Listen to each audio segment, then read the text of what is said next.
Last time, on Shauna Colum's channel. Oh, by the way, since everyone's here, we should start up the live stream. Oh, you're right, Rosella. We've been waiting for everyone to arrive for 11 minutes now. Now that you bring it up, Ignacio, this is unfortunately gonna have to be split into separate videos. I just know our editor is gonna have a tough time going through everything. But at least Atsuko's ranting is able to make up for it in some way. Oh, not you too, Rosella!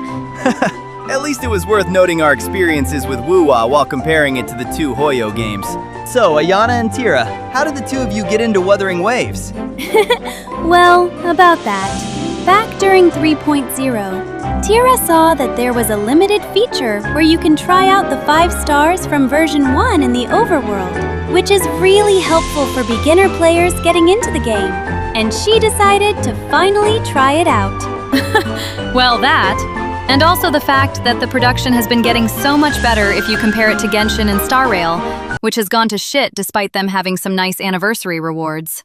Yeah, I'll never forgive the devs for hiring Xiaoji to ruin the story, as well as the shitty Fate collab where I was bored out of my mind for majority of the mission, and the other questionable bullshit that they started doing around that time. But at least we can thank the Genshin devs for not hiring him to ruin their story by making it twice as long as well. By the way, I have a good solution to fixing the story in Star Rail so we can actually play through it again. Learn from your fucking sibling and their rival, and split them into separate missions instead of dumping everything into one big mission every patch that lasts around 8 hours that damn near nobody wants to play through. Yeah, that's the main reason I stopped playing the story after being forced to listen to the crowd yell, "Let him die," for like 5 minutes straight after 3.2. This nigga has to be a One Piece fan with these long, drawn-out-ass missions. At this point, through the perspective of a new player making it to Penacony or Shitforius for the first time, why would you ever play Star Rail when you can just play Wuwa, which has a better story that is explained in a shorter amount of time? And y'all want to know what the crazy thing is? The entire Amphorius story is as long as the first 3 versions of Genshin. Oh yeah, I was just about to point that out. It's a miracle to Xiaoji that he still hasn't been fired yet after seeing this. By the way, some of the missions apparently after 3.3 have been getting slightly shorter before it gets longer again, but even then it doesn't change the fact how ridiculously long everything is. Also, adding the skip button back in 3.4 isn't enough after seeing how Wuwa, and even Genshin, which should have already had one by now after almost 6 years, handle their stories. Yeah, I still don't understand what's holding them from adding the skip button up to this point, which we mentioned in the Quality of Life Ideas video for version 6 if y'all want to check that out. By the way, we should definitely start up the live stream since we've been yapping for a while now. Oh, you're right. I've been getting more into this conversation that I almost forgot. It's a thing that frequently happens on this channel, so you don't need to worry, Tira. Anyways, I'll be pulling up the stream now. 1 hour later. Wow! Despite the anniversary rewards situation, this is looking to be an amazing patch. I agree! Hiyuki's gameplay is a much better version of Ayaka's combined with Raiden's Shogun with the amount of animations that she has. Yeah, and I'm finally able to pick up Mornai this time, since I didn't have enough Astrites during her first banner. Plus, Amith was right after her. I remember she had the community going crazy comparing her animations to Columbina, and I believe some of the other Genshin characters if I remember correctly. Yeah, having 4 ult animations built into her kit is wild.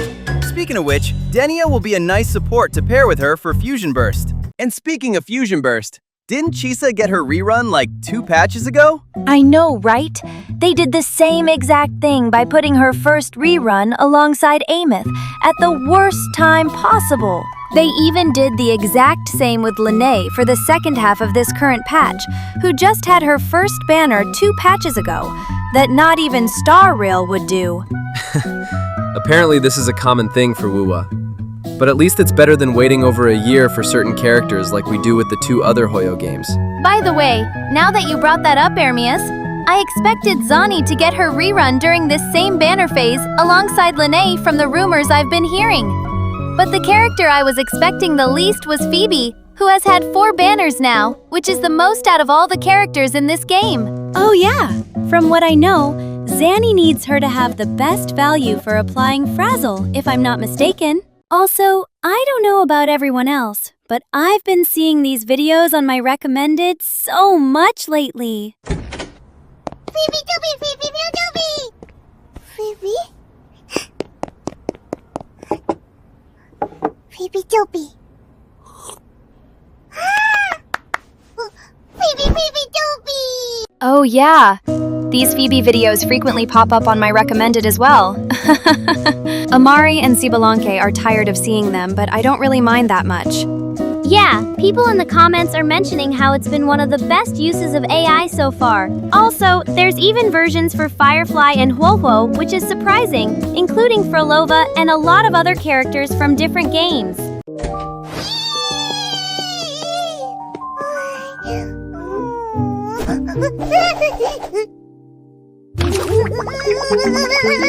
Firefly Type 4, activate!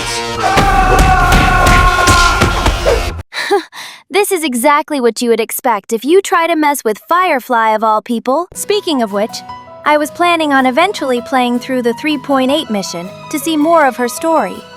But I don't think I will anymore, since apparently it's basically 5.5 to 6 hours long, and I heard that it has a lot of backtracking. Yeah, Amari and the others here in China decided to do the same exact thing after seeing this. We all decided to do the right thing and stick to Genshin and Wuwa. That's the best thing to do right now, till by some miracle they finally decide to fix the story. Because there's no way I'm sitting through so many hours of long gameplay just to finally witness a cool moment. My PTSD from the horrible banana mission back in 2.6, which I wasn't expecting to be so long for an interlude, is already bad enough. So I would also rather stick with those two games. Oh, and about the anniversary rewards. We're getting 35 free pulls on the limited character banners, as well as 10 for the limited weapons, and 10 for the standard, which is a lot better than what Genshin usually gives us. However, it might not be as good as Star Rails, mainly since players are upset that they won't be getting a free 5-star again this year. I also find this surprising since they were able to do it with one of the version 1.2 characters. So I wonder what could be holding them this time. Also, compared to last year, the banners weren't as insane compared to when they had 5 characters for each banner phase, with a few of the newer characters including Phoebe and Carlotta getting their first reruns during that time. By the way, do you guys remember how chaotic Genshin's first anniversary was? Oh, definitely.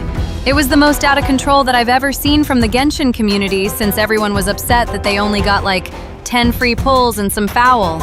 And later, they gave everyone an extra 10 pulls, plus a glider, which was originally supposed to be a part of their bundle.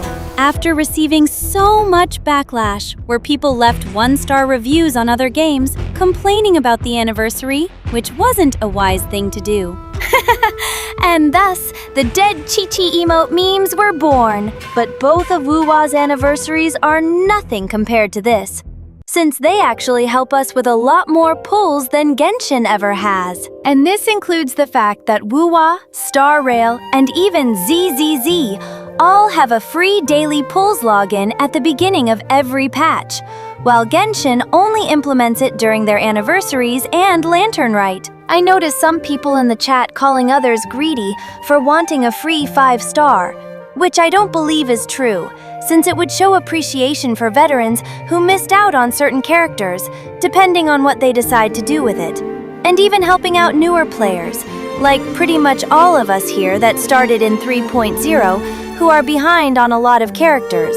I don't know if this would be possible, but a free shorekeeper would be really nice, since it would save us a lot of pulls, so we can focus more on other characters. Plus, she is really good with Sigrika and Qiu Yuan, who are both OP right now, according to Pridwin, who a lot of us can't afford to pull due to the characters that will be in the upcoming version. Well, if Star Rail can make OP characters like Preservation Danheng and Archer free, I don't see any excuse on why that wouldn't be possible. Other than the fact that they've only done it for male characters so far, Hermias, my man. I don't know what it is, but I feel like Evanescia or Sparksy at least should have been free. I agree with Sparksy a bit more, since she's a part of Silverwolf's best team. Plus, I believe more people were pulling for Yao Guang, who had her banner last for the entire patch during that time. Although the Elation Trailblazer will also be pretty good with her, it could still be a good way to introduce Elation a lot better for new and free-to-play players, which Remembrance suffered the same problem from, since there hasn't been a single 4-star since Moe's for damn nearly 2 years now. Now that you bring it up, Lavina, Wuwa also has the same problem, since they hardly ever come out with 4 stars, other than Buling, who came out alongside Chisa's first banner. Also, Eva wouldn't be a bad idea to have as a free 5-star, since Silverwolf is their main push as the emanator of elation, apparently. Plus, from what I've seen, she's more free-to-play friendly to manage, since unlike Silverwolf, who wants Sparksy to build up her ult a lot quicker, despite being able to manage with Elation Trailblazer, all Eva needs is Elation Trailblazer to help boost her damage and give her a free Elation skill through her ult. Oh, right! I was thrown off when I found out about Silverwolf being the Elation Emanator through Hoyo Labs, since I was expecting it to be reserved for either Eva, one of the Sparkles, or even Sampo, who has a lot of mystery leading up to this point. By the way, the Warriors and Suns game is about to be on if y'all are down to watch it here. Yeah, I was just about to pull up Stream East and ask you guys the same thing. It sucks that this year's play-in tournament is only on Prime. But at least Michael Jordan is having fun with NASCAR and scamming NBC out of $50 million to speak for like 3 minutes in interviews nowadays, after selling the Charlotte Hornets back in 2023. Also, this is a good time to end the video anyways, since we've been talking for long enough. By the way, Rosella, you mind if I can say the outro for today's video? Well, since you've been talking the most out of all of us as usual, I don't see why not. Thanks, Rosella. You're the best. Well, behind Ermias and Hikari, of course. Anyways, if you guys enjoyed today's discussion in Rosella's Garden of Roses, don't forget to like, share, and most importantly, subscribe for more of our content in the future. The Garden of Roses. As someone who has a deep admiration for nature, that name is really lovely. Yeah, it even suits you perfectly, Rosella. Thanks, Ayana and Tira. I'm glad the two of you like the name. Despite the Warriors' track record with injuries this season, and the fact that Jimmy Butler is out for the entire year, hopefully they can still manage to eliminate the Suns, and at least make it to the first round against OKC. But then again, the Suns have only ever won a series against unhealthy teams so far, which costed them in the finals when they had Chris Paul against the Bucks years ago, for example. For those of you who plan on pulling for Hiyuki, or Mornay and Yuno reruns for those of you that missed them during the first half, Denya or Tisa and Frolova reruns during the second, we're wishing you all amazing luck with your pulls.